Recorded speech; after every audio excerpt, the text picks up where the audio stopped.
Nature is nonlinear. Nature is mechanics. Nature is composite. Nature is structured. In short, nature is the dance of nonlinear mechanics of composite structures. प्रकृति गैर रैखिक है, प्रकृति यांत्रिकी है, प्रकृति समग्र है, प्रकृति संरचित है. संक्षेप में प्रकृति समग्र संरचनाओं के गैर रैखिक यांत्रिकी का नृत्य है. भूमिमंगलम भूमिमंगलम उदकमंगलम उदकमंगलम अग्निमंगलम अग्निमंगलम वायुमंगलम वायुमंगलम गगनमंगलम गगनमंगलम सूर्यमंगलम सूर्यमंगलम चंद्रमंगलम चंद्रमंगलम जगतमंगलम जगतमंगलम जीवमंगलम जीवमंगलम देहमंगलम देहमंगलम मनोमंगलम मनोमंगलम आत्ममंगलम आत्ममंगलम भूमिमंगलम उदकमंगलम अग्निमंगलम वायुमंगलम गगनमंगलम सूर्यमंगलम चंद्रमंगलम जगतमंगलम जीवमंगलम देहमंगलम मनोमंगलम आत्ममंगलम सर्वमंगलम भवतु भवतु भवतु सर्वमंगलम भवतु भवतु भवतु सर्वमंगलम भवतु भवतु भवतु. Om.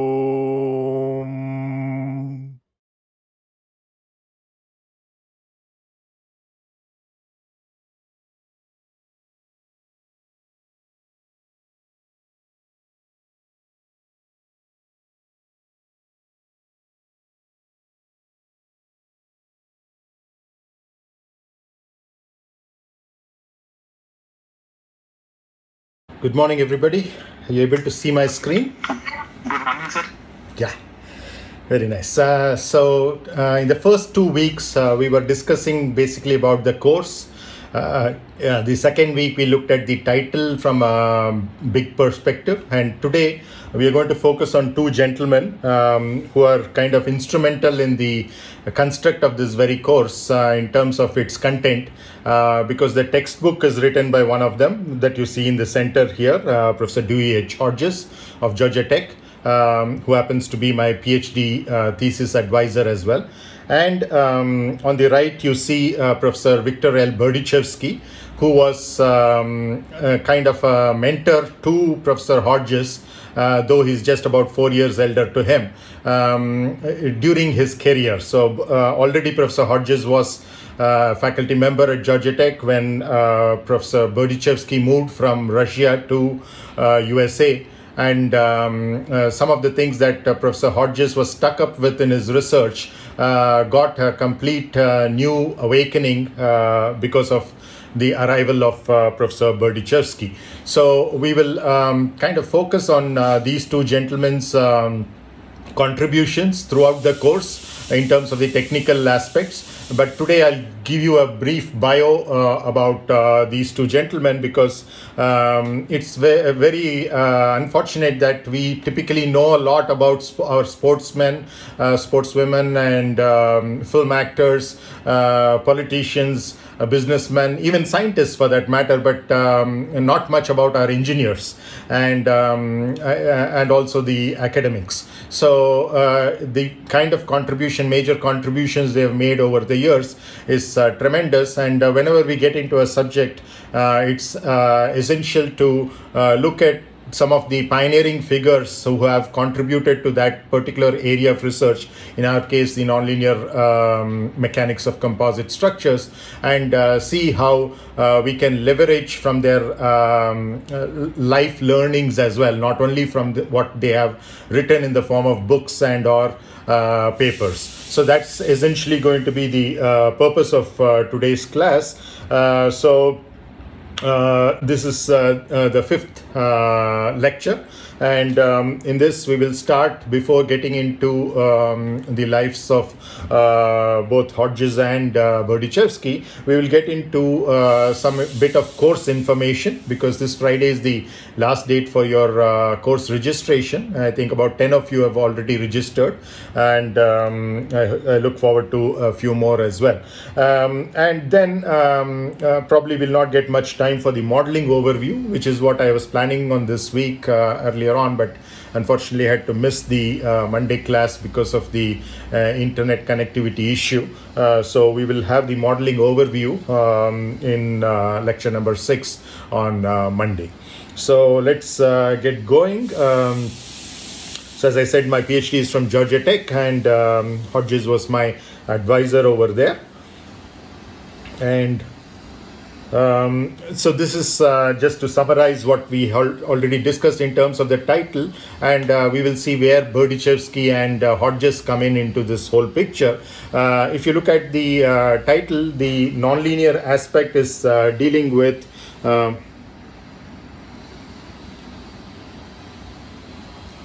nonlinear aspect is dealing with the math. Whereas the mechanics aspect is dealing with the physics or science in general. The composites is dealing with the materials. And the structure is basically dealing with their arrangement, what you can refer to as the geometry, shaping and or sizing. So that's essentially what this whole thing is. And in terms of the contributions, if you look at Professor Hodges, he's considered to be the father of modern rotorcraft aeroelasticity. And aeroelasticity, as you know, is a very broad subject covering both aerodynamics as well as structures. And within structures, we're in particular dealing with structural dynamics as we get into dynamic aeroelasticity and so on. He's also done a lot of work related to controls, etc. So he's predominantly a person who's worked most major contribution, if you can say, because it's so varied. But if you were to pick one, it would be the composite rotor blades. And therefore, in terms of composite structures is where Professor Hodges comes in.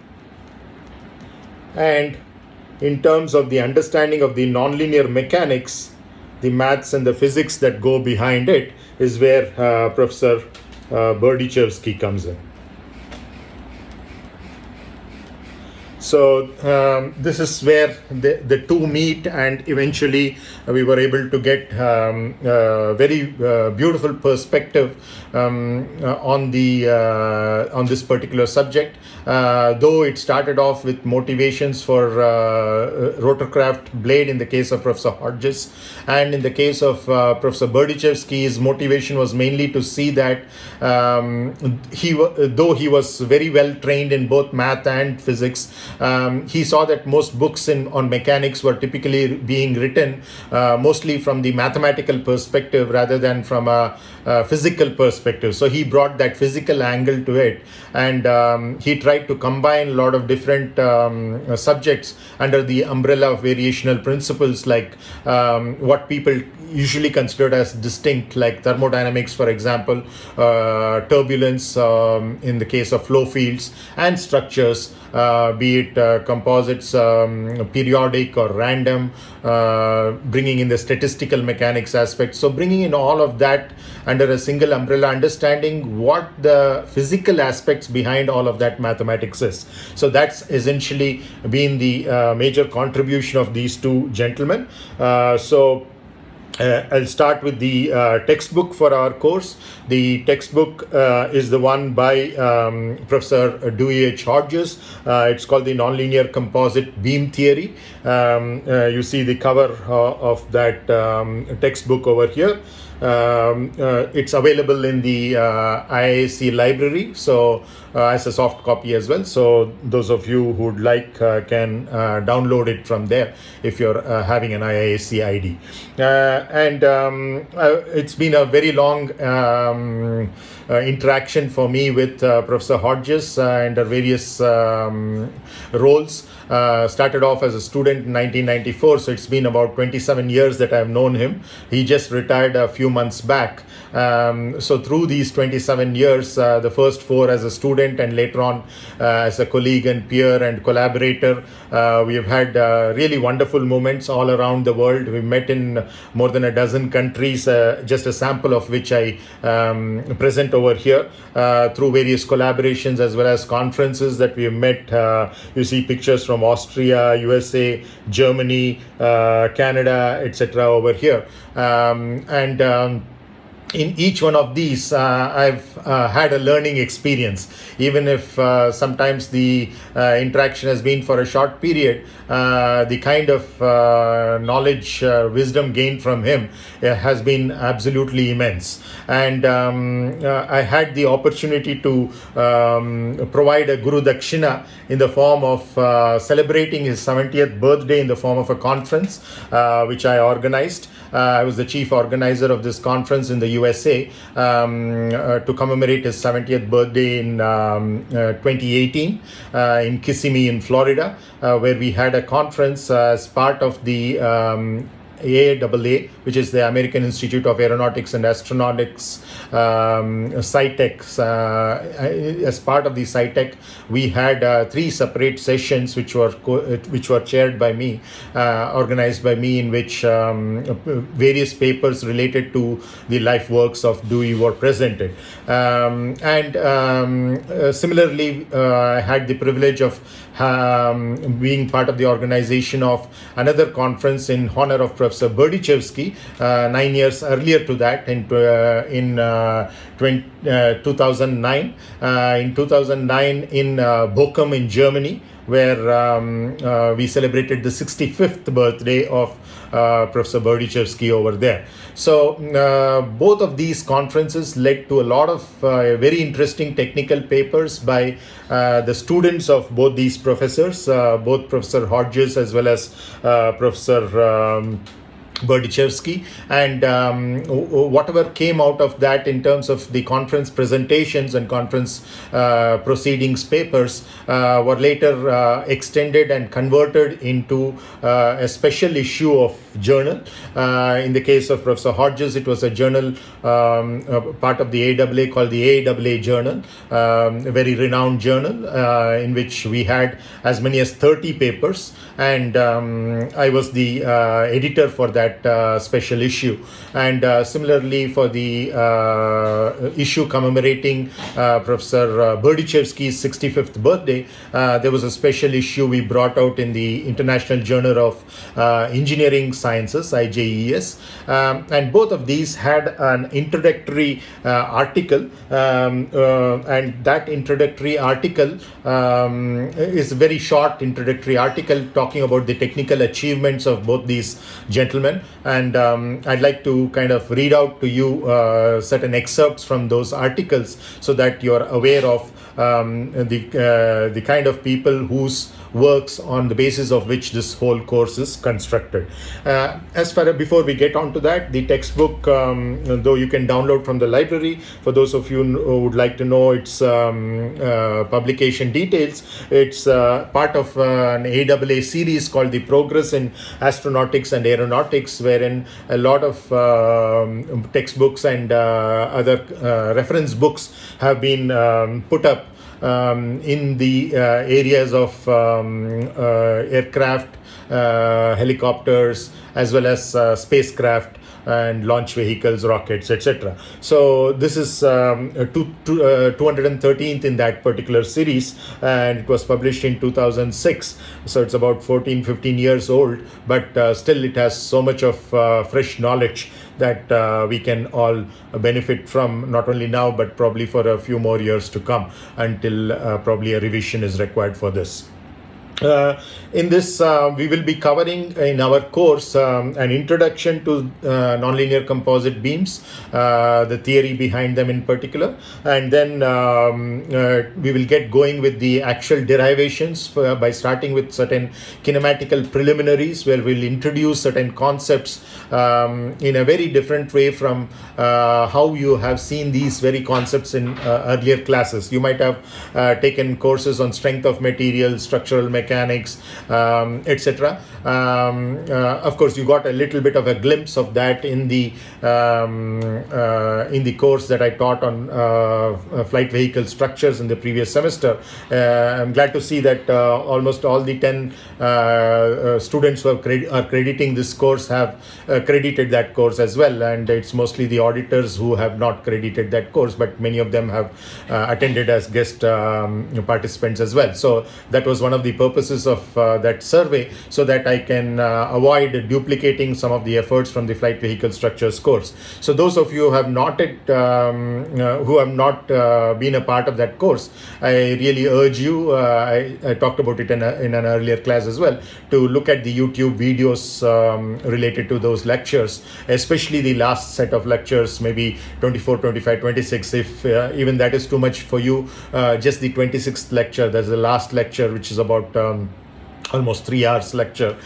So if you can just take a look at that, you would get the complete bird's eye view, which will come in very handy in understanding this course, because I will give a little bit of the most significant aspects from that course. I will still kind of revise in this course, but I'll not go into as much detail as I did over there. Instead, we will focus on the details of the derivations. We didn't do the derivations there in that course.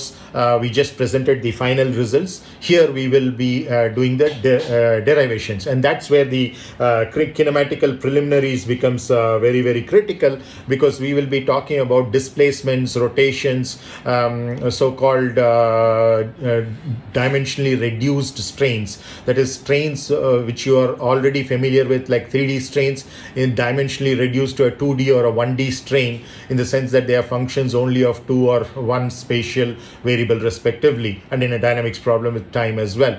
So how these have to be dealt with using tensorial notations and also matrix notations. So some of these mathematical preliminaries I will introduce to you as part of the kinematical preliminaries. Then we will get on to applying those kinematical preliminaries in particular to one-dimensional structures, any structure like this where the cross-sectional dimension is small compared to the wavelength of deformation in a dynamics problem, or the actual length in the case of a statics or low-frequency vibration problem. So these are the things that we will look at in applying those kinematical preliminaries to the beam problem, that's the 1D problem.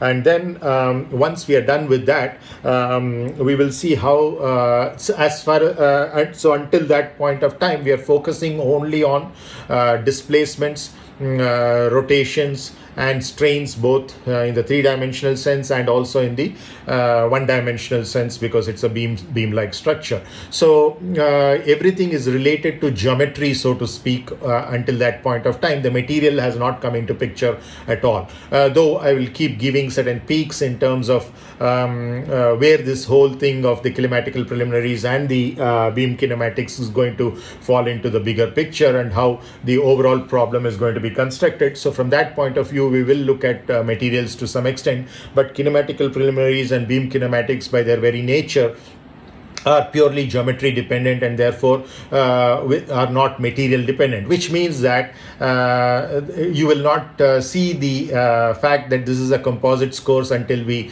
finish up those chapters or lectures related to those chapters in the textbook. So here we will be focusing on things which will be applicable not only to composites but for your isotropic materials, metals as well. So these are very, very generic in nature, which are immune to what type of material or what specific material it is. Once we are done with that, we will get into the material itself, which is in our case the composite, in particular composite laminated structures, and there we will look at within let's say a helicopter rotor beam cross section or a aircraft wing cross section, what is actually happening in terms of the material distributions. What is the spar made out of? If the spar is made out of multiple materials, what hybrid composites it's made out of in the flange, in the web. And similarly for the stringers and for the skin, we would look at what all the different kinds of materials that they are composed of, and then we will see how the cross-sectional analysis can be done, by which we mean that we are going to reduce every cross-section of this beam into like a wing, for example, or just a spar, for example, or a helicopter rotor blade, or it could be a civilian engineering construction beam or a bridge, whatever. irrespective of what the boundary conditions are. In this case, it's a cantilever. In this case, it's a overhang, simply supported beam for the fuselage.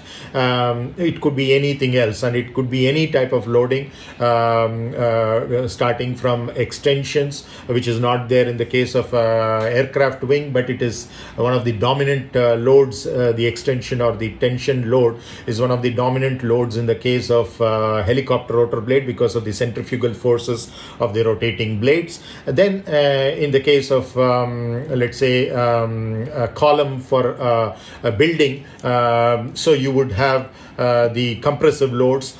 In this case, you could also have the torsional loads coming because of the pitching moment, and also the loads being at a distance away from the center of twist or the shear centers. And then of course you have the shear forces. So all of these are thought to be part of a typical beam loading. So, and some of these could be concentrated, some of these could be distributed, doesn't matter. We will take all of those into account. So irrespective of boundary conditions, irrespective of what kind of combinations of loads are there, we will incorporate all of that. And that's where the beam cross-sectional analysis becomes very important, because now in order to reduce this 3D body into a 1D body, so in other words a finite cross-section into a point, and therefore the 3D body into a curve in general, or a line in the special case of a straight beam where there is no initial curvature or initial curvature, because the twist doesn't cause the beam to become a curve. So there could be a pre-twist as well. So we can take into account all of those complications and still be able to solve the problem in a geometrically exact way, because of the way the kinematical preliminaries and the beam kinematics have been constructed. The geometrical exactness is built into the overall analysis. Next, the beam cross-sectional analysis, as I said, brings in the composite material into purview, in particular all the kind of complicated couplings that they have, both linear as well as non-linear. Already these two would have covered your geometric non-linearity aspects. So the geometric non-linearity has been already covered over there. And then geometric and here we will look at where, if material non-linearity were to occur, how it will be incorporated there. Most composites that are used in the aerospace industry are polymer matrix composites, wherein the brittle nature of the matrix, which is typically like epoxy, or it could be even a thermoplastic matrix, like PEEK, etc. But whatever it is, they typically are brittle in nature, and therefore before the nonlinear regime is reached, the failure of the matrix happens, and therefore typically the nonlinearity in the material is not encountered even up to the point of failure, unlike in a metal matrix composite, for example. So our focus on material nonlinearities will be in a very, very interesting, distinct way. Some of the geometric nonlinearities at the 3D level become pseudo-material nonlinearities, or what are known as physical nonlinearities or non-classical nonlinearities at the cross-sectional level. So the cross-sectional stiffness, which relates the stress to the strain in a dimensionally reduced fashion, is no longer made out of constants. And it has nonlinear elements, and those nonlinearities will essentially act like material nonlinearities, but they're not material nonlinearities which are coming from the fiber and the matrix, but by the fact that these constructions typically for most flight vehicle structures are thin-walled, whether they are thin-walled open cross-sections, in which case there's a certain set of complications which arise, or the thin-walled closed cross-sections, in which case another set of complications arise.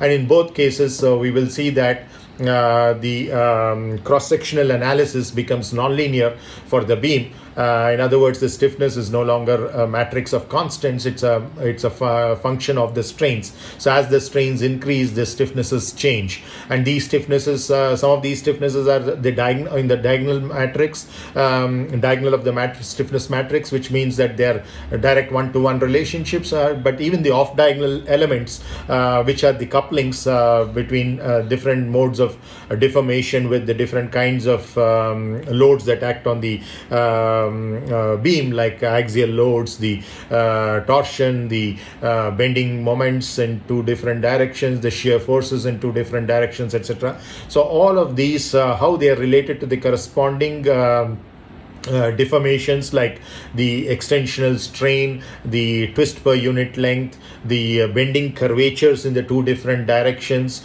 and the shear rotations due to shear in the two different directions. All of these are in general potentially those which can get coupled. Even in isotropic material, there is a coupling because of the Poisson's ratio, and the Poisson's ratio couples two normal entities in different directions. But in a composite, you would see that you can in general have a fully populated matrix, and that fully populated matrix in the 3D, even if it is not fully populated, when it comes to the 1D, sometimes it can introduce certain couplings which were not there in a very explicit way in the 3D model. So these are the things that we would need to do in an as accurate way as possible. We cannot do it in a geometrically exact way that we will do these first two. That is, the kinematical preliminaries and beam kinematics will be done in an exact way. That is, we can get exact solutions over there. We can write the equations, first of all, in an exact manner. Whereas that's what leads to what is called as the geometrically exact beam theory, which is what we will consider over here. But on the other hand, the beam cross-sectional analysis can never be done in an exact way. It has to be done in an asymptotically correct way, which is the next best to exact solution that you can have. In some simple cases, it might boil down to an exact solution, theory of elasticity solution, but those may not be of much significance in an actual engineering problem that we might be dealing with in the case of an aircraft or any flying vehicle or civilian structure or mechanical structure, etc. So what we will be getting here in kinematics is something which is exact, whereas what we will be getting in the case of the beam cross-sectional analysis is asymptotically correct. So what that actually means in terms of the mathematics, let's wait because we need to introduce certain concepts before we can understand that. Some of you might already be familiar with that, but let's wait until we get onto a stage where we can introduce that to the entire class. Then that's as far as most of the course would go into, but we would also spend some time on the thin-walled beams, which is very, very special, of special interest to aerospace engineers, or for that matter, most vehicular constructions, automobiles or railway structures or even naval structures, etc. All of them typically have semi-monocoque constructions. They may not be as thin as in the aerospace vehicles because the weight penalties are not as high in those ground-based or water-based vehicles as it is in the case of the vehicles which fly. Weight penalties are those which can completely bring down the performance, either in terms of the speeds that you can achieve, the payload that you can carry, or the range that you can have flying from one point to another point. In some cases, like a reconnaissance mission, where the military aircraft, be it a manned aircraft or even a drone, is required to do a reconnaissance mission, in which case it is not range that is important, but endurance. Even endurance will be brought down by the fact that you have thick-walled structures which can make the structural weight high, and therefore the whole aircraft heavier than what it needs to be or what it can be optimally with the existing level of materials technology. So thin-walled beams plays a very, very critical role, and it's there where you would see these material nonlinearities or pseudo-material nonlinearities, as I call non-classical nonlinearities, coming into picture quite a lot in the thin-walled beam, whereas in a regular beam, which is a solid cross-section, or thick-walled beams, you would, especially the closed-section ones, you would not find these pseudo-material nonlinearities. So the only nonlinearity you will be handling is the geometric nonlinearity. And I don't think we will have time in this course to deal with the validation and sample results which are provided in your textbook, as well as some kind of a conclusion and future work. I like the way it is titled over here as Look Back. For the discussions that you do, you just look back on whatever you have gone through. It's more in terms of what is called as a manana. You've heard something in the lectures, you've read through the textbook, so all of that is information which has been loaded. Unless and until you do this looking back in terms of a reflection or what is in manana, you will not be able to utilize it in a way that it has to be in the third phase, which is called the nitidhyasana, which is where the look forward comes into picture. Where are you going to use this knowledge in your specific problems? And not to make it wait for too long, I have, as I said already in the chat, that a message that I sent, we are going to have 70% of the weightage for this course for a paper that each one of you is going to write. Those of you are crediting this course, it's a compulsory requirement that you will have to write a manuscript, journal manuscript based on any problem of your interest, but applying either the variational asymptotic method, which we will be studying as part of the beam cross-section analysis, or the geometrically exact beam theory that we'll be studying as part of this, or extensions to it if those of you are dealing with shell or plate kind of problems, an equivalent parallel to the geometrically exact shell theory, which is actually very interestingly simpler than the beam theory, because of the fact that the dimensional reduction needs to go not from 3D to 1D as in the case of a beam, which means two levels of dimensional reduction from 3D to 2D. 3 minus 1 is 2 in the case of a beam.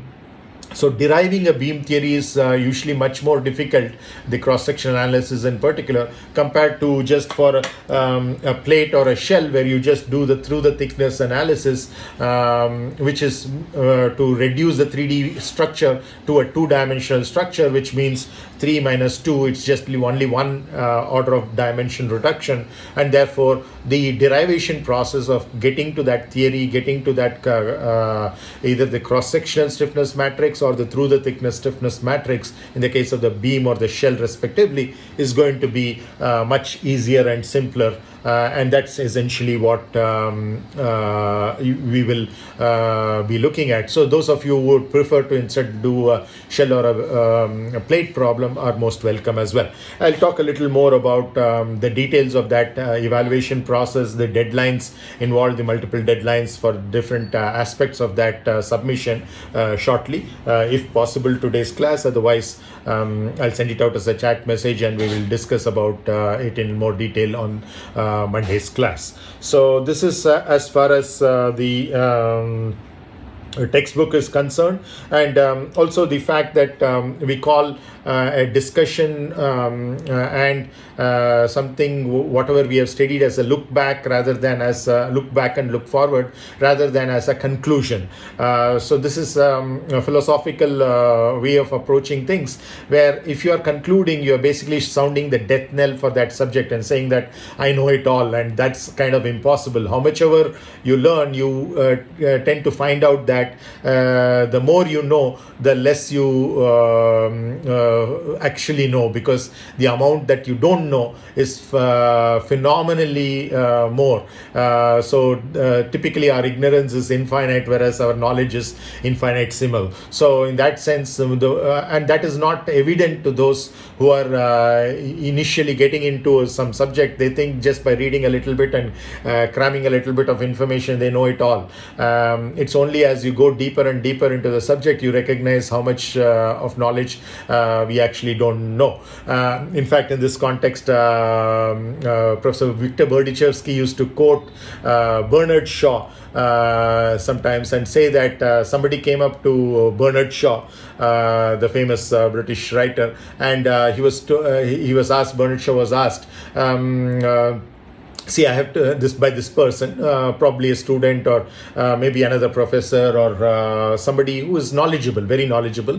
He came and told Bernard Shaw, they have asked me to give a 1-hour lecture on everything that I have learnt in my life, all that I have accomplished in my life. What would you suggest for that? And Bernard Shaw just said, speak slowly.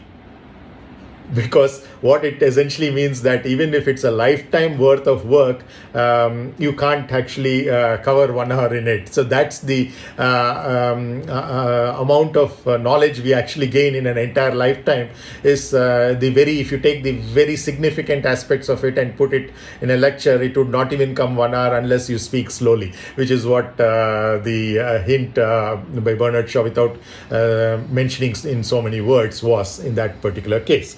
So that's why we typically avoid using the word conclusions and instead call it a look back and look forward, keeping the body of knowledge always open. And even the greatest of scientists and greatest of engineers have been proven wrong with time, and many theories of including Newton, for example, have fallen flat in certain regimes, though certain aspects of it continue to be used in various problems. The class of problems to which it can be applied becomes more and more restrictive as the knowledge develops around the world.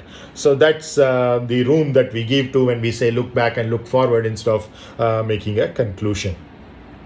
So with this, I would come to just giving just a few excerpts of this short 1.5 page article that I wrote in introducing the special section that I had authored and also been the editor for in the AIAA Journal in honor of Professor Dewey H. Hodges' 70th birthday in 2018. The conference was in 2018, but by the time we could get all these papers in place and get it published in the journal, it was October 2019. So this is the first article in the October 2019 issue of the American Institute of Aeronautics and Astronautics Journal.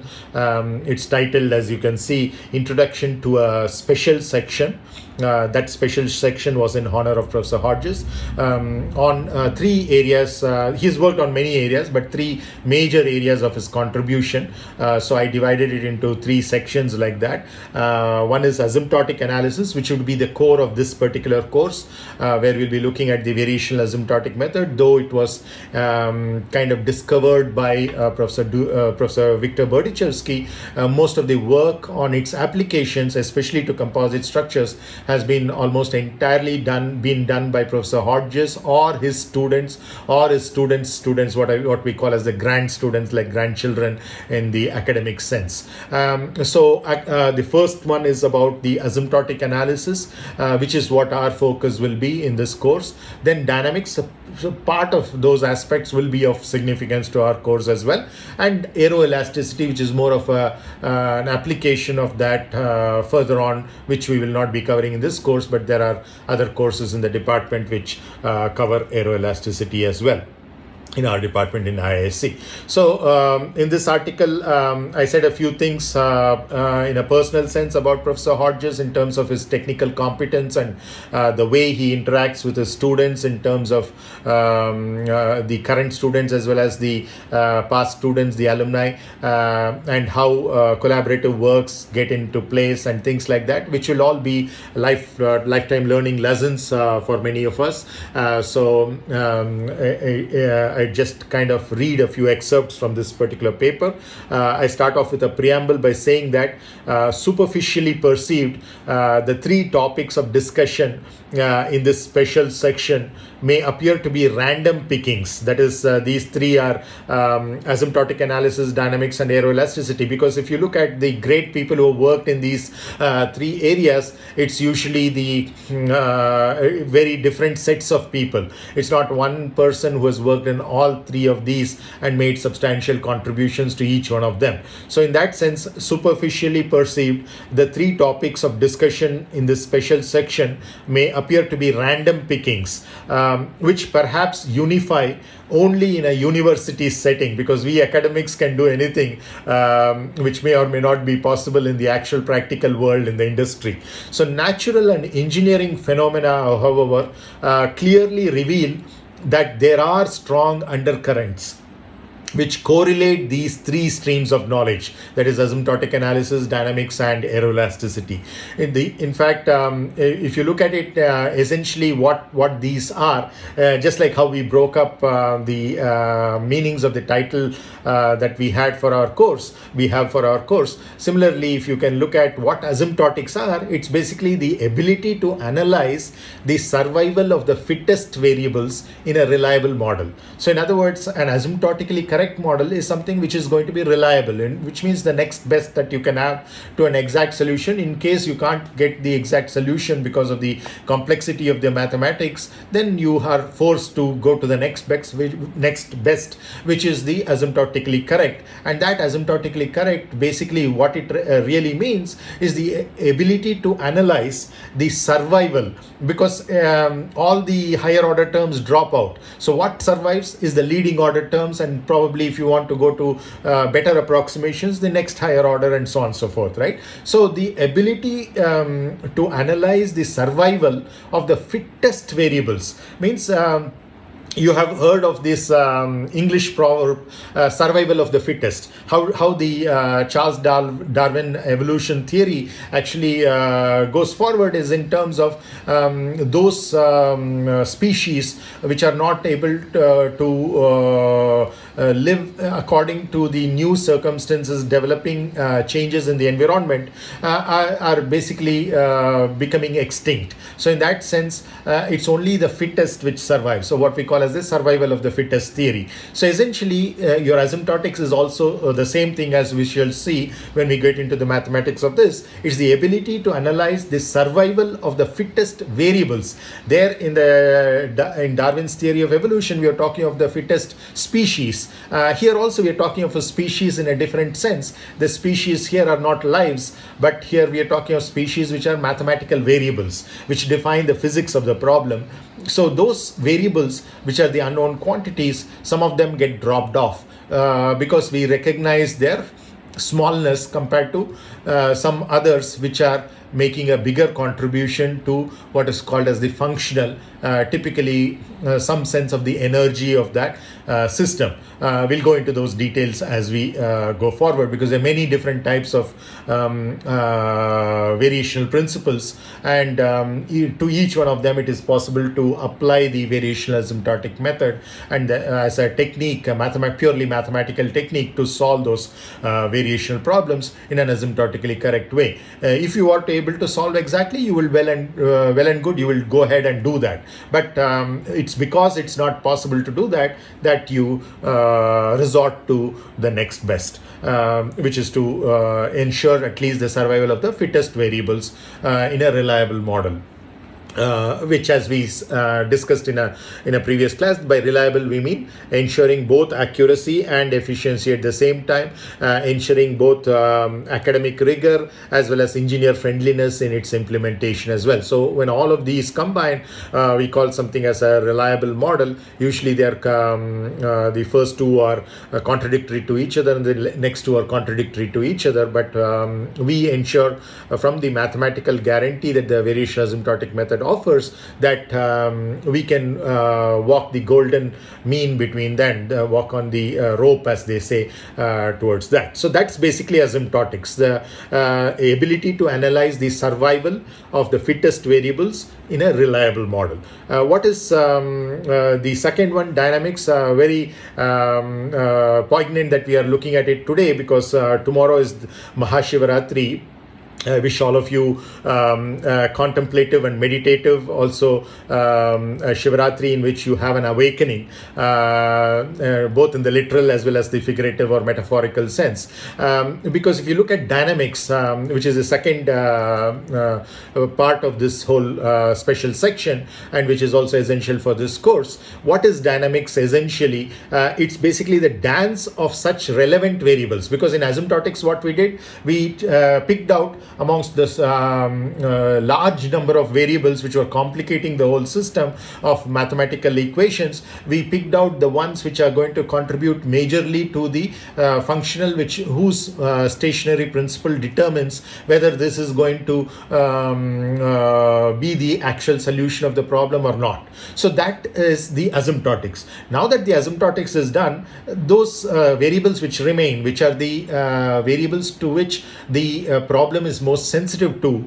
the dance of such relative and relevant variables on the evolving canvases of spatio-temporal stage. So spatio-temporal stage is the stage of the three dimensions of space. In the case of the aircraft wing, one along the span of the wing, which we can call as, let's say, the coordinate x1, x2 along the chord of the wing, and x3 along the thickness of the wing. So these are the three spatial coordinates. And because it's in general a dynamic problem where there are dynamic loads as well as there is a vibration happening of the wing, or there could be an impact load, or there's a impending fatigue failure, etc. So in all of these situations, time becomes another independent variable. So essentially we have four independent variables to start with in the original 3D problem, but then we reduce it to in a beam problem. It becomes just two, that is the span-wise variable and time. In the case of a plate, it becomes just three, which is basically span-wise and chord-wise along with the time. So in other words, in the beam problem, the cross section has shrunk to a point, and in the case of a plate or a shell problem, the finite thickness has shrunk to a infinitesimal or zero thickness reference surface if it's a shell, and a reference plate or a reference plane if it's a plate with no initial curvatures. So that's essentially what's happening.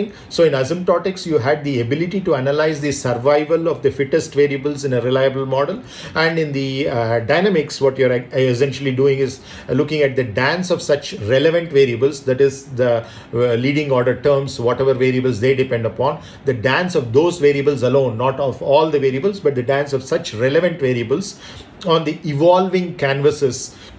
Typically a painter does his painting on a canvas. So that canvas that we have is the set of independent variables, the domain in which the unknown quantities, the dependent variables are dancing around. So the dependent variables, for example, in our case could be the displacements, it could be the warping measures. We will for those of you who are not familiar with the warping terminology, we will come to that. Some of you might be familiar from a torsion of a non-circular cross section, but our definition of warping is much more generalized, but essentially coming from the same definition in a more extrapolated way. So it could be that, or it could be in a mixed finite element kind of an implementation. It could be the stress variables that are involved. So all of these are the relevant variables that have been extracted out of the overall set of variables. These are the dependent variables, and as you know, each one of these quantities, be it stress, strain, or displacement, are going to be functions of the spatial location and time. So in the aircraft, I can't generally say the stress in the wing is this. I have to say stress in the wing at the let's say the root at this particular point on the cross section, let's say in the spar or in the stringer, etc. Or if it's in the spar, it's in the flange, at which point in the flange. So I have to pinpoint that particular x1, x2, x3 coordinate, and then even then I'm not done because that stress can change with time, and therefore you have to talk about at a particular instant of time what is that stress. And again, stress itself has 6 independent components if there are no body moment distributions, as we saw in the flight vehicle structures course, and I will quickly hint in a later class in this course as well. But essentially you are having at least 6 stress components at a given point in time, at a given point in space. So that's that particular variable, as the space and time coordinates change, that is, you move from this point to some other point in the middle of the wing or to the tip of the wing or within the root cross section itself to different locations where it could be the skin or the stringer, or in some other location it could be the transverse stiffener, the rib. Whatever it is, and within that, again, at that particular point, even though we might have equivalently homogenized the composite, it might actually be either a fiber or a matrix. And so therefore what actually happens there, if you want to look at it in such a more detailed way, especially it's required for damage modeling and also accident investigation kinds of problems. But leaving aside those, at least in the equivalent homogenized structure, still there is a canvas or a surface on which the painter is painting, and we are the painters as engineers developing this whole dance, the dance of the stress components, the dance of the strain components, the dance of the displacement rotation components onto this canvas of space and time. So it's not a 2-dimensional canvas like the painter has, not even a 3-dimensional canvas like what a sculptor has in making a sculpture, but a 4-dimensional space that we are actually dealing with over here, involving the 3 spatial variables and the 1 temporal variable. So that's why I say in this that dynamics is the dance of such relevant variables on the evolving canvases of a spatio-temporal stage. That's essentially the dynamics over there. Then the last one is the aeroelasticity, about which this set of 30 papers covers, and some of these might be of interest to many of you as you write your own paper to get 70% of the weightage towards this course. Many of these could be very good reference papers, especially those related to the asymptotic analysis section. The last section there is the aeroelasticity section in these 30 papers, and there what we are looking at, my peers and me, many of who are students of Professor Hodges and or his research collaborators in some sense. So in aeroelasticity, the way I define it is the resulting intricately non-trivial fluid-solid mutual interaction. So essentially what is happening is the aerodynamicist is considering the fluid mechanics problem separately, the structural engineer is considering the structural mechanics separately, but because of the nonlinearity of both of these, be it the Navier-Stokes equation in one case or the governing geometric and material nonlinearities in the other case, the solid mechanics, when they come together, you can't use the principle of superposition. Therefore, you need to be a specialist aeroelasticician to bring this fluid structure interaction problem in a much more holistic approach. And that holistic approach is not restricted to aeroelasticity, but the dynamics which goes into building it, and before that the asymptotic analysis as well. So aeroelasticity is the resulting intricately non-trivial fluid-solid mutual interaction that you're looking at, and all these three, that is asymptotic analysis, dynamics, and aeroelasticity, therefore need to merge seamlessly, so that you can't have it as modules, modular constructions that you have for your kitchens or your furniture, etc. That kind of an approach will not do. That's the principle of superposition, where each module can be built separately by different members of the team or different sub-teams, and then they all can be stitched together. Then you would see that stitch line, right? So essentially you see a particular line between the two parts of the cloth which are stitched. So that is a seam, and now you're familiar with the seam in the cricket ball. So essentially that's something which divides two or more portions of the overall structure. So whereas here we are talking of these three bodies of knowledge, and they have to be stitched together in a seamless fashion. In other words, that is possible only if you start working on them simultaneously. So these need to merge seamlessly in a holistic approach to understanding, analyzing, designing, and optimizing flight vehicles. So these are all parts of us structural engineers in the aerospace industry. We need to, or if you're in the civilian or mechanical industry also, there are different components which go into a building, a bridge, or a vehicle, some other kind of vehicle or machinery, whatever it is. Essentially, these are the different tasks that we perform: analysis, design, optimization. And for all of these things that we study as part of this course become very, very significant features if you want to accomplish an analysis or a design in an appropriate way and optimize it. Then you need to understand the basic behavior of materials, the basic behavior of geometries and their combinations in a composite structure in particular. So that's essentially what it is. So I continue by saying that it is such a holistic outlook that this special section that we have brought together intends to demonstrate through its 30 noteworthy articles, celebrating the lifetime professional achievements of Professor Dewey H. Hodges of Georgia Tech, as well as his direct and indirect associates over the years in these three crucial aerospace engineering domains: asymptotic analysis, dynamics, and aeroelasticity. So in the next section, I go on to describe some of the technical achievements of Professor Hodges. I title it as Festschrift, dedicated to Professor Dewey H. Hodges. Festschrift is a German word. Schrift is about writing. Fest is about a festival. So a celebration of writing. So it's usually done on the occasion of birthdays of great contributors to various bodies of knowledge, not necessarily in science and engineering, but in the arts and literature and any other field, it might be law, etc.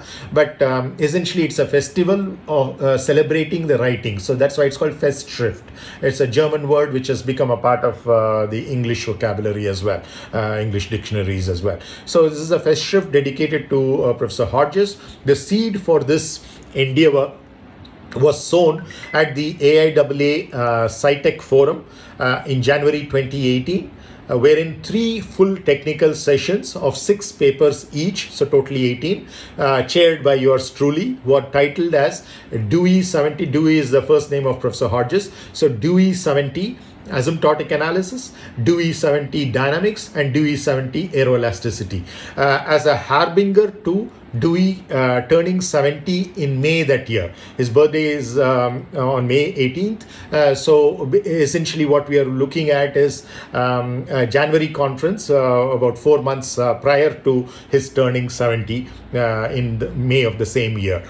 So from amongst the 18 high quality papers which were accepted for presentation at that conference, in those 3 sessions that I chaired, 15 have evolved, 3 had to drop out.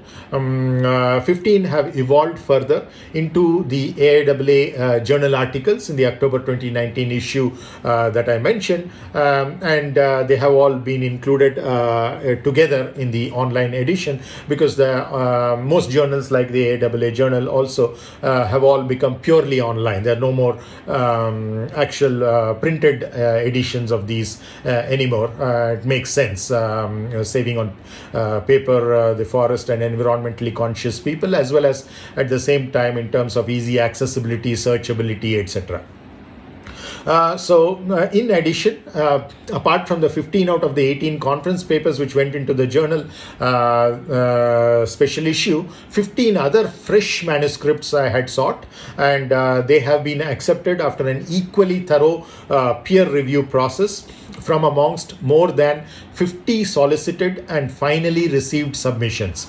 The reason why I'm emphasizing by reading this is that because 70% of the weightage for this course is on writing a paper, and the survey that I made you, all of you participate in, thanks to about 19 or 20 of you who have participated in that, we have got a good idea of your backgrounds, and it looks like at least amongst those who are crediting the course, there's hardly anybody who has prior experience writing a journal article. And obviously you would have writing experience, writing many other different things, or even reading. Some of you could have probably read novels or short stories and things like that, wherein the way in which the subject is approached is very, very different compared to how you would approach writing a journal article, which is something that if you get practiced in this course will be very useful for you in your MTech project as well as PhD thesis that many of you are writing, and eventually in your careers as well, irrespective of whether it's with the academia or the industrial R&D, etc. In many situations you will be required to write technically competent reports, at least if not articles, and many of them will have the essence of what you're going to do over here. So for example, one major distinction is when you're looking at a horror movie, for example, or a thriller, you don't want to be told what's going to happen at the end right up front. Similarly, in the case of a book, when you're writing a thriller or a suspense book, or most story books for that matter, you would not want to reveal the entire plot of the story up front. You keep certain things concealed from the reader to bring in that aspect of surprise, which is what makes the quality of such a story or a novel very good. But it's exactly opposite in the case of a journal article that you're going to write, or for that matter even a conference paper or your thesis that you're going to write. You know that there's going to be a synopsis or an abstract up front.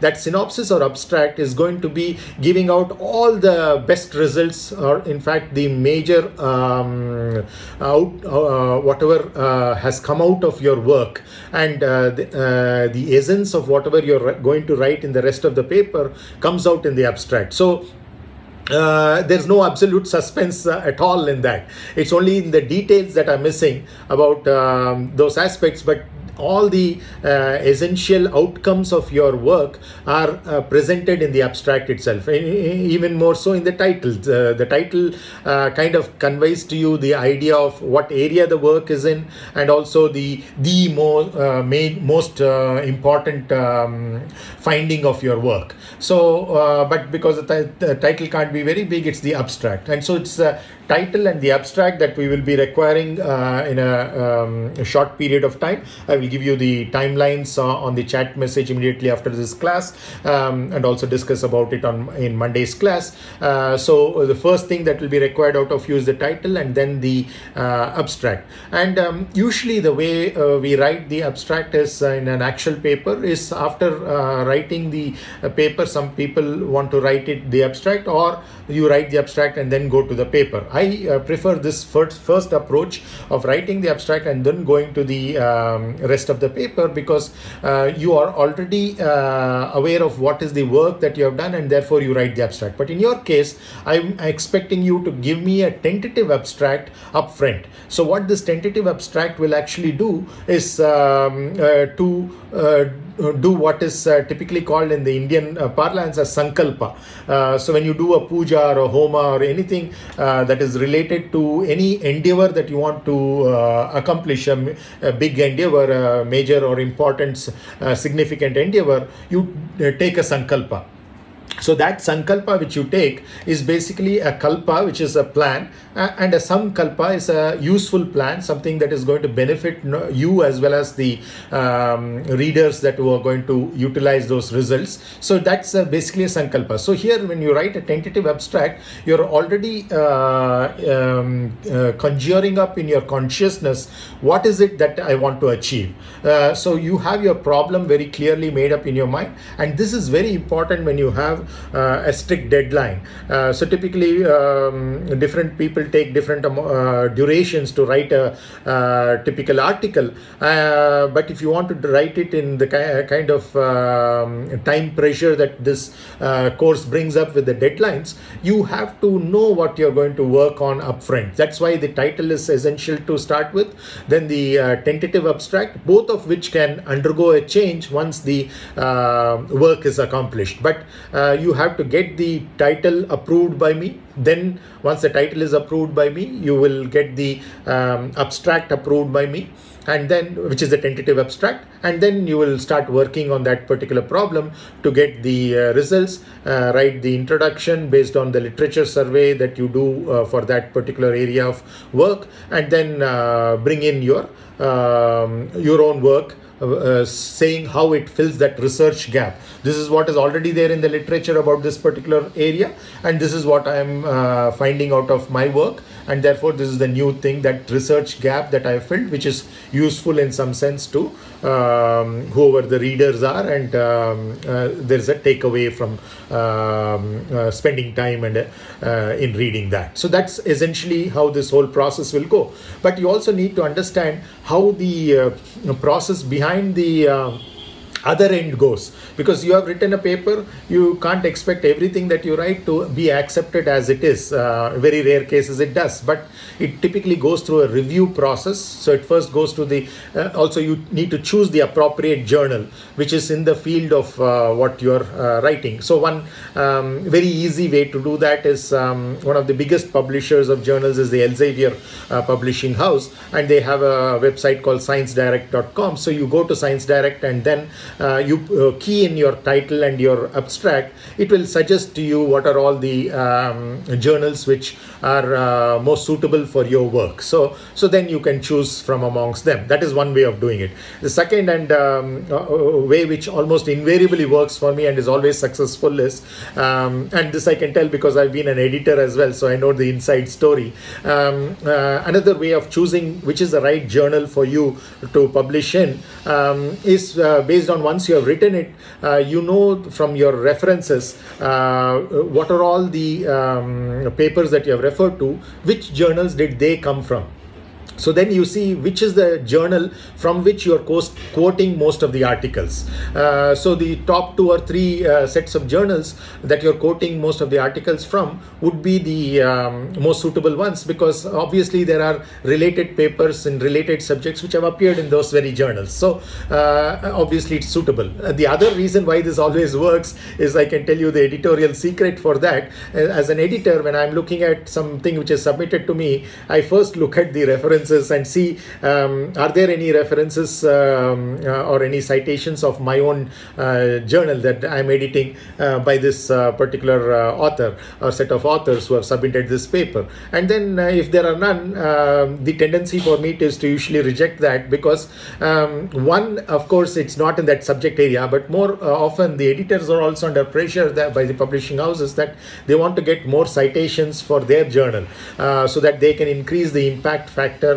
of their journals. So if their articles are cited more and more, their impact factors start increasing, and there's a competition between journals in terms of having larger impact factors in the same subject area. You can't compare impact factors across subject areas. Something having a very good impact factor in biology may or may not mean much from the same value impact factor in, let's say, engineering, a particular branch of engineering, let's say naval architecture, whatever. So you have to look within a particular subject area and see what is the most the highest impact factor journal, but at the same time, is your subject matter relevant to that particular journal, in the sense of the many references, or at least a few references from that journal being cited by you, not just because you want to get published in that journal, but actual connectivity is there between your work and those articles that you have cited, so that you have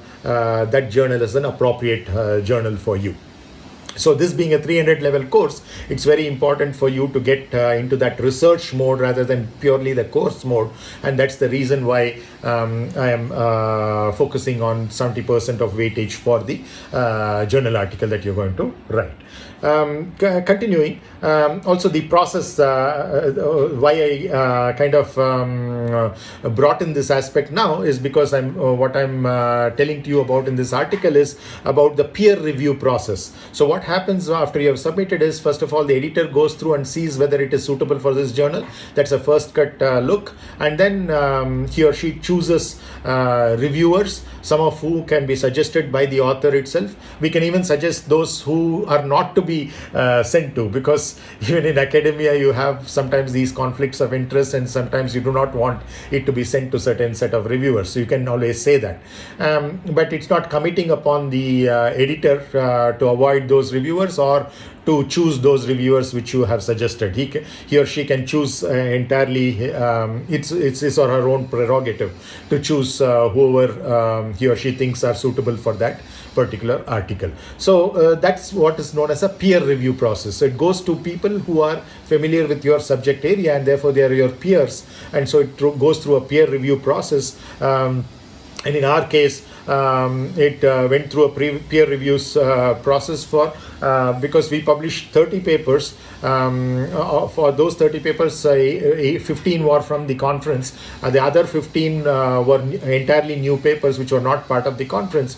So we actually sought 50 papers, more, in fact 100 papers, and got 50 submitted, and finally received submissions. And out of those 50 finally received submissions, we had to shortlist and choose only 15, and then with the previous 15 which were also gone through the same review process, we came up with something which is of really high quality and utility as well to the readers. So this rendered the special section both a brief historical narrative on Professor Hodges and his areas of work, as well as a comprehensive critical coverage of recent advances in 3 of Dewey's major focus areas of research and teaching also, because he taught courses related to these, and in fact written textbooks also. So the textbook that we are following for this course is related to asymptotic analysis, but there are also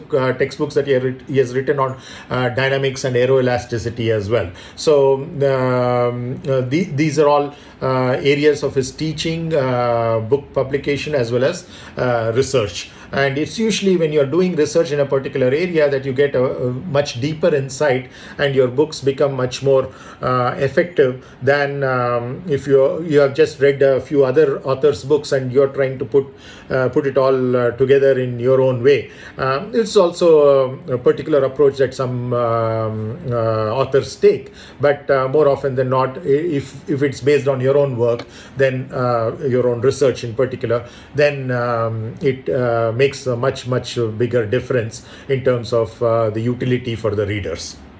So, and this research and teaching of Professor Hodges has been in a long, versatile and productive career. And my insight into him with the long exposure I have had is that rare is such a true teacher. What we say, Guru Brahma, Guru Vishnu, Guru Devo Maheshwara, Guru Sakshat Param Brahma Tasmai Shri Guruve Namaha, where the creativity aspect is also in the teacher, the sustenance aspect is also in the teacher, and the ability to destroy things which are your ignorance is also in the teacher. That's the true teacher there, and rare is such a true teacher. And many of the contributors to this special section, those 30 papers, were indeed blessed to have enjoyed the privilege of studying with such a venerable teacher in Dewey, Professor Hodges. While his technical brilliance is too obvious to elaborate upon, if you just look at his website or his publication list, you can make up what kind of marvelous technical brilliance he has. But the way he blends it with his humane heart, see, that's a very important combination. A lot of people are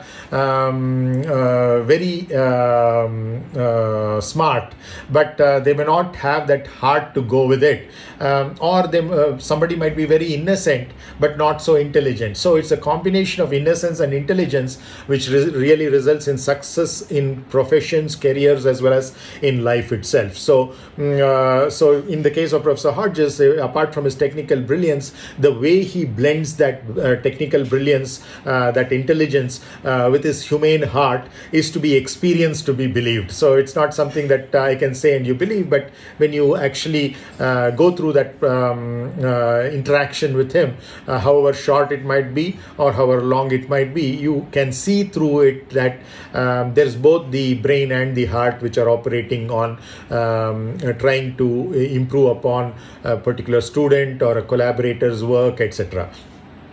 And Professor Hodges strives to minimize assumptions in his search for the truth, the goal of life as I perceive it. And he does that so continuously that many a times it seems like an art rather than as a conscious effort. See, this is very important, that we will see the role of assumptions as we go into our own nonlinear composite theories. In order to get to from reality to a model, you can never do without assumptions. You have to get to assumptions, but whether those assumptions are necessary and relevant. Sometimes they might be necessary but they might be irrelevant. Sometimes they might be relevant but unnecessary. Sometimes they might be both unnecessary and irrelevant. Unfortunately, you see many textbooks and even research papers being written based on those assumptions, making the end results of not much utility or value addition to the body of knowledge and to the ecosystem of other people working in that particular area. So it's very important that you minimize those assumptions, whatever is really required and is also relevant. So that's where the minimization of assumptions, not only is the minimization or a stationary principle involved with the physics in terms of minimizing a certain form of energy or a functional to get to the solution, but even before you get to that energy expression or the functional expression, you have made certain assumptions to get to that mathematical model, and that assumptions also needs to be minimized. There's a stationary principle associated with that also, and many a times that's how we search for truth. So research is basically research. You are again and again searching for the truth, and truth is not one single level, it's multiple levels. It's like a rung of ladders, rungs on the ladder. So you keep going closer and closer to the truth. How close to the truth do you want to go depends upon your original sankalpa. That's what is your abstract of your paper or synopsis of your thesis. So that's what we strive to minimize, the assumptions, so that the search for the truth, which is not only the goal of the paper or thesis, but also the goal of life itself. It's a higher levels of truth that we are looking at. So that's how we ought to perceive it. So it's kind of writing a paper is usually a training for life itself, especially a PhD thesis. If you're writing, you would see, if you would take a survey of many PhDs, what areas they're working on in their careers afterwards, for most of their careers, in most cases, at least more than 50%, you would see that they are not working in the same area as their PhD thesis. But still their PhD research and writing of the thesis helps in their career. Why?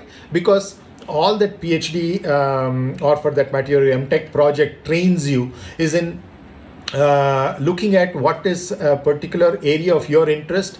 Is there something lacking in that area based on what others have already done, and then therefore you identify that research gap and therefore define a problem. See, that problem definition is a very, very major portion of any paper that you write, like what you're going to do in this course, or a thesis or dissertation that you're going to write for your PhD or MTech. So once you define the problem very, very clearly and crisply, the whole process of getting to that solution of that problem becomes much more easier. If your problem itself is not very clear to you, then usually you have huge delays in terms of arriving at the solution as well, or you arrive at solutions which are not going to be of much significance eventually. So that's the essence of this whole thing. So, and Professor Hodges does this, I have seen it in close quarters working with him,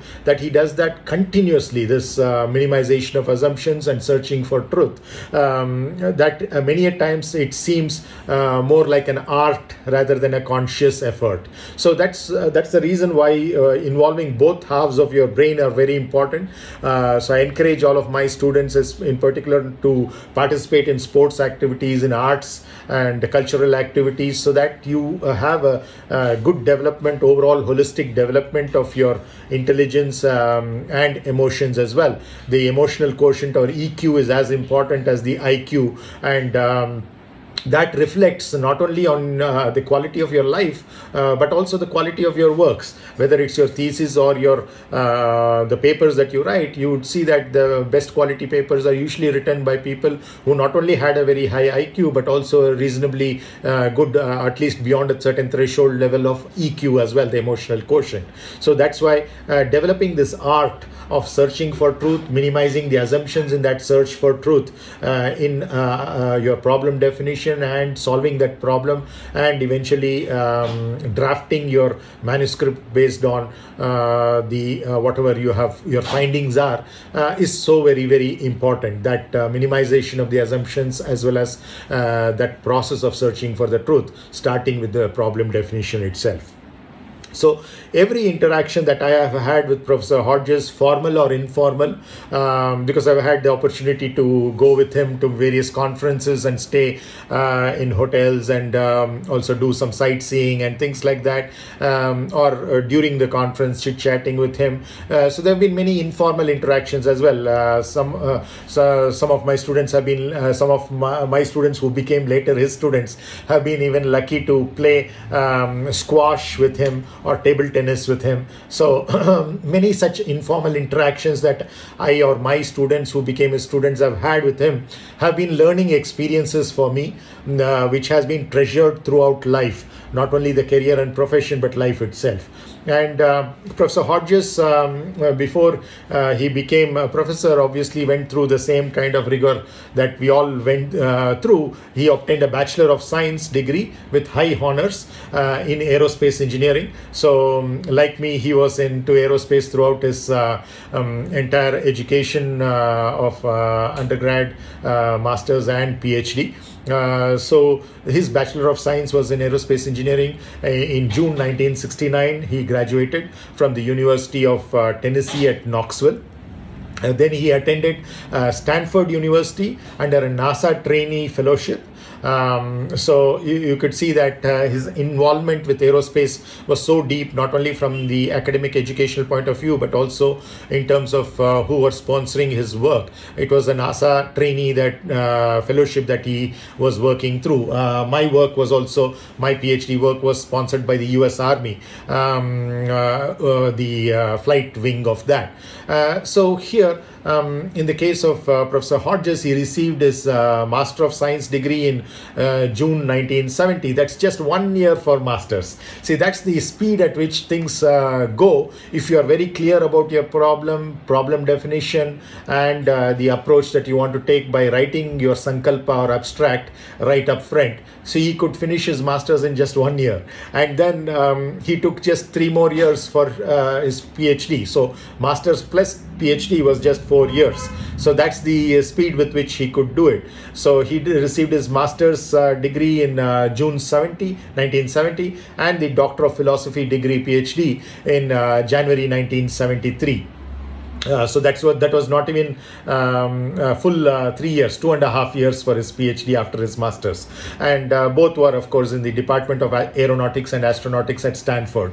And Professor Thomas Kane, very famous in terms of the Keynes dynamics. There's a branch of dynamics which is called Keynes dynamics, where very, very interesting way of approaching dynamics. I usually teach it as part of another course, which is basically multi-body dynamics using symbolic symbolic manipulators. And in that course, we typically use the Keynes dynamics approach. Thomas Kane has written a lot of textbooks as well, along with some of his students like Levinson, etc. And those are available. There is also software based on his work. Of course, we can also use other more regular symbolic processing software like Mathematica, etc. for that course in terms of the symbolic manipulation required to solve the dynamic equations. But it's very process of setting up those dynamic equations where Kane differs quite a lot from the other typical dynamicists. And it's very suitable for computational implementations, which is how anyway all dynamics problems today gets implemented, irrespective of what approach you eventually take. So this is an approach which keeps that computational algorithm in mind up front in terms of arriving at the governing differential equations, the boundary conditions, the initial conditions, etc. in setting up the boundary value problem and the initial value problem. And so having finished his master's in 1970, even while he was doing his PhD, and later on for 16 years, 1970 to 1986, he was a research scientist, Professor Hodges, at the US Army Aeroflight Dynamics Directorate, which is located at NASA Ames Research Center, having been sponsored by them. And between 81 to 86, that is the first portion of this period, he served as the group leader, even as he was doing his, this is sometime in between, towards the end of this, his work at US Army Aeroflight Dynamics, he served as the group leader of the theoretical group, Rotorcraft Dynamics Division, and taught graduate courses at Stanford University. So that was his first teaching experience in one of the best universities of the world, Stanford. And his work on rotorcraft dynamics and aeroelasticity received international visibility during this time. He led a team of other scientists and engineers in the development of software called GRASP, G-R-A-S-P. It's an abbreviation, a hybrid multi-body finite element based program that performs aeroelastic, aeromechanical, and structural dynamic analysis of rotorcraft. Very interestingly, in helicopters, we have aeromechanical instabilities as well. Apart from aeroelastic instabilities like flutter, divergence, etc., there is something called ground resonance or air resonance, which used to be very severe problems in the early development of helicopters. Over time, the designers have mastered the approach to avoid these ground resonance and air resonance, which could be quite disastrous for the helicopter as a whole, in terms of the helicopter getting into a resonance either in the air or very close to the ground or on the ground. Those kinds of instabilities are avoidable today to a large extent because of Professor Hodges' work at that point of time. And he did a lot of structural dynamic analysis also, which went into this software called GRASP, all related to rotorcraft, with arbitrary rotor hub configurations. Because the way a helicopter, I forgot to bring my helicopter model with me today. The helicopter rotor blade is attached to the hub of the helicopter. Of course, there's a swash plate mechanism through which the controls of the pilot goes through. But in terms of the way the blade is attached to the hub, most of the initial set of helicopters were fully articulated in the sense that they had hinges for flapping, the hinge for lead lag, and a bearing for the torsional degree of freedom of the entire blade at the point where the blade is connected to the hub. But as we went forward, especially with the introduction of composites, we are seeing more and more hingeless and bearingless helicopter rotor blades. In the case of the Dhruv, the advanced light helicopter that Hindustan Aeronautics Limited HAL makes, the main rotor is hingeless. The tail rotor is also bearingless apart from being hingeless. So these make things a little more complicated in terms of the structural analysis, getting into a cantilever kind of a boundary condition, the hub end being almost like a fixed end, and the kind of stresses which result, etc., and the ability to design it in such a way, the ply drops, etc., in the varying thickness, the taper that is involved in the helicopter rotor blade at the place, especially where it is attached to the helicopter hub. Whether it's the main rotor or the tail rotor, are all very interesting things. So these different arbitrary rotor hub configurations were also considered by Professor Hodges as early as 81 to 86. This is like 40 years back, 40 to 35 years back. So many of the distinctive features of grasp are presently being used in RCAS. This is another software which is very popular in the rotorcraft ecosystem. RCAS, which is a comprehensive analysis software for rotorcraft, which is the US Army's current rotorcraft modeling program. And Professor Hodges' work primarily went into that. And he has been on the faculty of, or at least was till a few months, on the faculty of, when I wrote this paper, he was still a few months away from his retirement. So he was on the faculty of School of Aerospace Engineering. He's still an emeritus professor though, at Georgia Tech since the fall of 1986. So that was almost a 35-year career at Georgia Tech in terms of teaching. He had done a little bit of teaching in Stanford earlier and a long career at the NASA and US Army as well. So despite the retirement a few months back, his ongoing research interests include analytical and computation. It's that analytical bug which has bit me more than most of the other students. Almost all of his other students work on computational implementations of his theories. I work predominantly on the analytical approaches, and where the complications of geometry and material do not permit an analytical derivation. Only in such cases I go into a computational implementation in the structural mechanics sense. Then again, aeroelasticity, structural dynamics, asymptotic methods, dynamics, and computational optimal control. Professor Hodges has presented papers and seminars at many technical conferences and universities across the United States, Western Europe, South America, and Asia. And thankfully, I was a part of many of those. He has advised 35 PhD. At the time when I wrote this, it was 34. The last student who graduated was earlier my student, Professor Mohit Gupta, who is now at the University of Colorado Boulder after graduating from Georgia Tech. So Professor Hodges has advised 35 PhD students, 40 master's students, MS graduates, for their thesis. It is noted that over half of the topics for these 75 theses stem from the variational asymptotic method. So that's that important. Though the discoverer of VAM was Professor Berdychevsky, most of the body of knowledge, especially in applying to structural mechanics problems, which is the major application so far at least, has been by Professor Hodges. So almost 30 to 40 of his thesis under him, student thesis under him, have been related to VAM.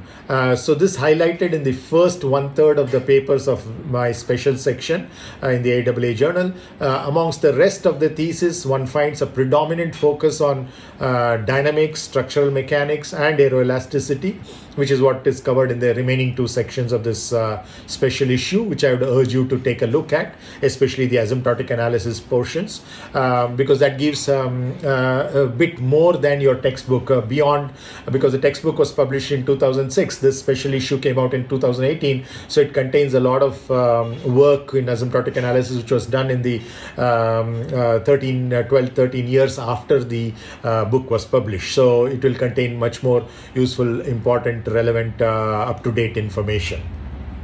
And to his credit, Professor Hodges has 5 books, apart from 5 book chapters, over 210 technical papers in refereed journals, and 2 US patents. In the last few years before his retirement, his research group at Georgia Tech has been developing methods for accurate analysis and stress recovery in composite beams, including helicopter rotor blades, plates, and shells. the computer program VABS that some of you are familiar with, Variational Asymptotic Beam Section Analysis for composite beams. It was originally written by one of his first PhD students, Professor Carlos E.S. Sesnick, and Professor Sesnick was my mentor when I was doing my PhD with Professor Hodges. So a phenomenally great person again from Brazil. It's a great international community we have spreading across the continents. So the computer program VABS for composite beams, and VAPAS, initially co-authored by Professor Wenbin Yu, but later on a lot of different other people contributed to it as well. VAPAS is variational asymptotic plate and shell analysis, so it's the equivalent of VABS, and as I said, the theory behind VAPAS is much simpler compared to that behind VABS. So both of these are in use around the world, not only by academia but by the industry as well, and these codes facilitate the modeling and accurate stress recovery of internally complex structural mechanics, structural members, using generalized forms of standard reduced order models, that is 1D for beams, 2D for plates and shells. Also the code Natasha. So apart from GRASP, VABS and VAPAS is another code that he has, which is called as Natasha, which was developed for the nonlinear aeroelasticity analysis. Professor Mayuresh Patil, my junior at Georgia Tech, who later on went to teach at Virginia Tech, but now just a month or two back he has moved to Georgia Tech as a faculty member, filling that vacuum or void that Professor Hodges' retirement has caused. So I'm really glad for Professor Patil to have got there. So code Natasha has a lot of his contributions. It was developed for nonlinear aeroelasticity, analysis of high altitude long endurance aircraft, what are known as HALE aircraft. Recently there's been a lot of interest on MALE as well, that is MALE, medium altitude long endurance aircraft as well, and some of one of our students is also working on something related to that. And it was this particular software Natasha was selected by DARPA, which, as you know, is the research wing of the defense wing of the government, the Department of Defense, the US government. And DARPA funds a lot of high-end research projects with a lot of risk involved, so that we are looking at really futuristic work. And DARPA selected this Natasha for use by contractors in its Vulture program, which was for the HALE aircraft, high altitude long endurance. Professor Hodges has received several awards in his professional career. These include his election as a fellow of 4 professional societies, and all of them top level professional societies. The AHS, which is the American Helicopter Society, AAM, which is the American Academy of Mechanics, AIAA, which is the American Institute of Aeronautics and Astronautics, and the American Society for Mechanical Engineers, ASME, as well. In addition, he has been awarded a NASA Technology Utilization Award, 2 NASA Tech Brief Awards, US Army Commendation Medal, the prestigious US Army Research and Development Achievement Award, the Director's Award for Technological Achievement, 6 official US Army commendations, 2 SAIC Technical Paper Awards, 3 Sigma Xi Research Awards, the Sigma Xi Sustained Research Award, the AIAA Ashley Award for Aeroelasticity, and a very big one, the AHS, American Helicopter Society's Alexander A. Nikolsky Honorary Lectureship, which is given on really the top people in the helicopter rotorcraft vertical flight ecosystem, both industry and academia. A very, very rare honor to get. And then the ASME Spirit of St. Louis Medal, which is again one of the reasons why he couldn't come to India, because at the time he received that medal was a conference in which he was supposed to give a keynote. Unfortunately, there was a clash in schedule and he couldn't come really, but he could do it virtually, like how this class is going on in a virtual sense. So he is presented in a virtual conference in India as well. At the same time, he got the Spirit of St. Louis Medal from the American Society of Mechanical Engineers. And finally, at the conference which I hosted for him, the AIAA Structural Dynamics and Materials conference, he got the SDM award, which is the most prestigious award in the structural dynamics and materials arena in 2018. So he serves also on the editorial boards of the Journal of Mechanics of Materials and Structures, the Journal of Fluids and Structures, the Journal of journal called Nonlinear Dynamics. He has also served as an associate editor for the AIAA Journal, as a member of the AIAA Structural Dynamics Technical Committee, multiple terms as a member of the AHS Dynamics Committee, on the editorial board of the International Journal of Solids and Structures. All these journals are very significant because the paper that you are going to be publishing, these are all candidate journals, really top quality journals. If your work turns out really good, you could get published in some of these journals as well. Not because of Professor Hodges' association with that, because the subject area that you're going to be working on, either VAM or the geometrically exact beam theory or shell theory, are going to be things which are suitable for many of these journals. Also the International Journal of Nonlinear Mechanics. And he has been an associate editor for the Journal of Engineering Mechanics as well. So with this, I'll conclude today's lecture, because we've got about 6 minutes beyond the 1.5 hours allocated for this class, and we will continue with this in the next class after we complete Professor Hodges' contributions. Talking about Professor Hodges' contributions, we will also discuss Professor Berdichevsky's contributions, especially from the conference that we held in his honor in 2009, and then we will get on with the actual course overview, and then we will also look at the motivation for setting up such new models. We already, in the first and for 2 weeks of the course, we looked at the motivation for dealing with composite materials and composite structures. Then now we will look at the motivation for dealing with nonlinear mechanics, and what are the nonlinear mechanics models which are already available, and what is the newness, that originality and utility that we bring with our models based on the variational asymptotic method, the geometrically exact theories, and the fully intrinsic formulations. So all of these will be covered in the next week. So thank you very much for your kind and patient hearing. With this, we conclude today's class. So as usual, yes, Santosh, you had something to say? You raised your hand. Yes, sir. Hello, sir. Yes, Santosh. I have some doubt. As you have mentioned that we have to write journal or manuscript. Mm-hmm. So, is there any constraint on topics or research area? No, it's absolutely open to you. So whatever is your research area currently, or your research interests, if you have not yet started research, your research interests, it could be anything, but it has to apply the variational asymptotic method and or the geometrically exact beam theory and or the geometrically exact shell theory to solve the problem. So the problem definition can come from your own research interests, whatever you're currently doing or would like to do. Okay, sir. Okay. Thank you, sir. You're welcome. Yeah. So maybe...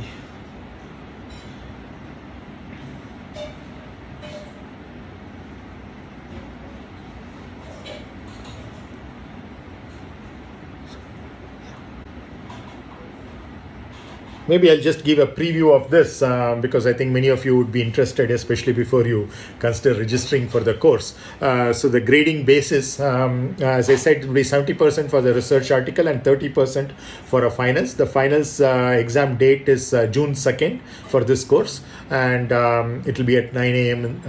So that's the morning for 3 hours, 9 to 12.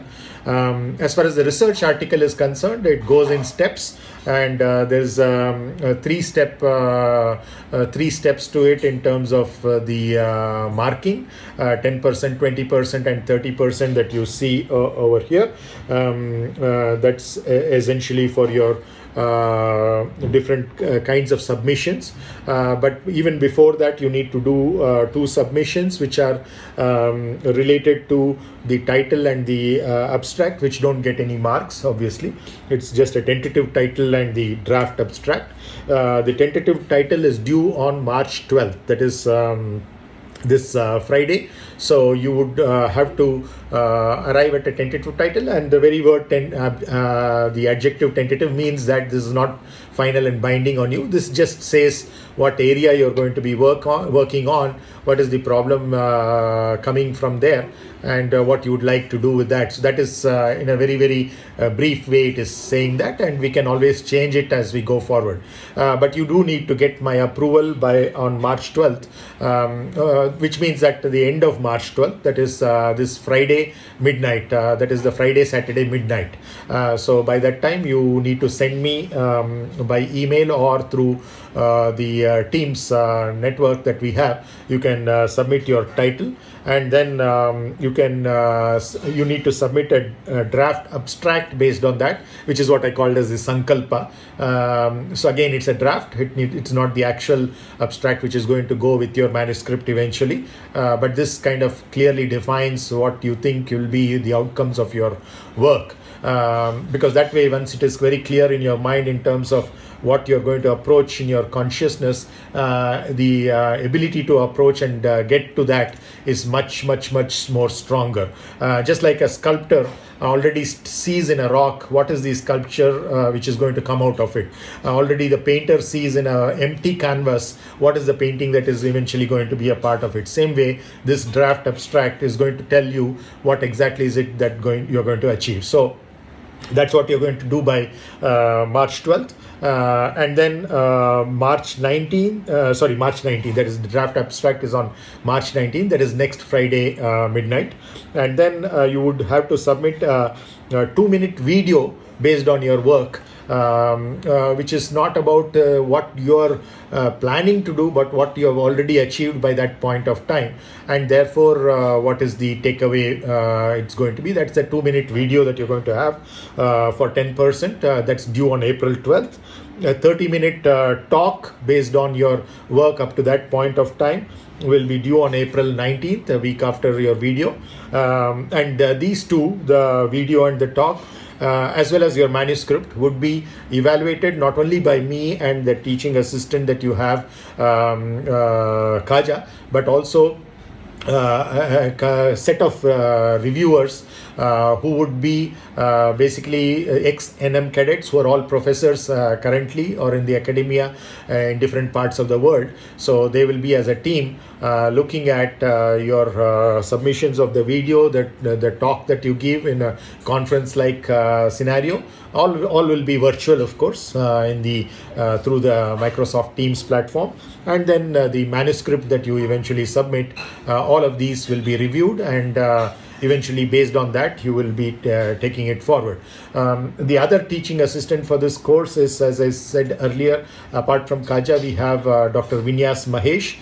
So he will be involved very deeply with your problem definition, the title, the abstract, as well as the final paper as well, in working with you very closely. He has enormous experience of publishing more than 60 SCI indexed papers in just a matter of 3 years. So he publishes typically his current rate is about 3 papers every 2 months. So it takes hardly 3 weeks to publish a paper, get it actually accepted for publication. So he will give you a lot of insights. He was supposed to be a part of today's lecture, but unfortunately he's on a flight to his new career position. He was my C.V. Raman postdoctoral fellow. He is now taken over as an assistant professor at NIT Silchar in Assam, and he will continue to be an active part of this course. He started off as a teaching assistant for this. He will continue, especially in this in the aspect of this paper. So I will come back to this and discuss a little more detail. is just to give you a preview of what the grading is going to be like. And what you see on the top right corner is not what it is going to be. So it's just to say instead it's going to be something else, which I will discuss in the next class, because we have already overshot today's class. But if somebody is willing to stay back and ask any questions, I'll be happy to answer them. The class is over as of now, officially. Okay, I don't see any hands going up. Okay then, thank you very much. I'll see you all on Monday. Once again, wish you a contemplative, meditative mahāśivarātri, which leads to an awakening in all different aspects of your life. Thank you very much. Yes, Akshay, you had a question? Yes, sir. Good afternoon. Yeah. Sir, regarding the topics, how we can select it, and other than these topics like VAM, GBT, GEST, any other topic can we select? No, these are not topics. These are the tools that you're going to use. So you have to use, it has to be within the nonlinear mechanics of composite structures, because it cannot be something related to art or sculpture or law or something like that, or even in engineering. You can't go way too far into, let's say, even within aerospace engineering, into fluid mechanics and things like that. It can have aspects of fluid mechanics, but it has to have certain aspects of the structures also. For example, it could be an aeroelasticity problem or whatever, if that's an area of your interest. But it has to have some relevance to this course's title, which is Nonlinear Mechanics of Composite Structures. That's what I mean by NLMCS. And Right. and you the way you solve that problem is by using the variational asymptotic method. If you are doing your primary contribution is in terms of the cross-sectional analysis of a beam, or in terms of the through the thickness analysis of a plate or a shell, then VAM would be your major tool. But if you're assuming that it already exists, the cross-sectional analysis for a beam or a through the thickness analysis for a plate or shell already exists, and you want to use it in the 1D analysis of the beam or a 2D analysis of the plate or shell, then you would use either the GEBT or the GEST, not as a software tool, but in terms of the theory, like just how we went through in the flight vehicle structures course. Those end results, you just start applying them without worrying about how they were derived. So the derivation is going to be taught as part of this course. So even without knowing the derivations for those, you are just going to apply those end results, whatever you saw in the last lecture of the flight vehicle structures course, you're going to apply to your own problem. And that choice of your own problem, what that subject area is, entirely up to you, but it has to be approved by me that yes, it is at least somewhat remotely connected to the title of this course. And for this also, Dr. Vinyas Mahesh and Kaja will help you, so you can set up appointments with them, and then they can help you in deciding on that. And eventually you can also talk to me in terms of deciding if there, and the earlier you send me a tentative title, the better, because if there is an issue with it, then I can suggest some modifications or minor changes to the title, and then we can iterate over it a little bit. But in any case, this is going to be a tentative title, and your final manuscript might have a quite a different title, but it will be within the same subject area that you identify right now. It cannot be an entirely different subject area. Okay, sir. Okay, thank you. You're welcome. Welcome, Akshay. Anybody else? Any questions? Okay, thank you then. See you on Monday.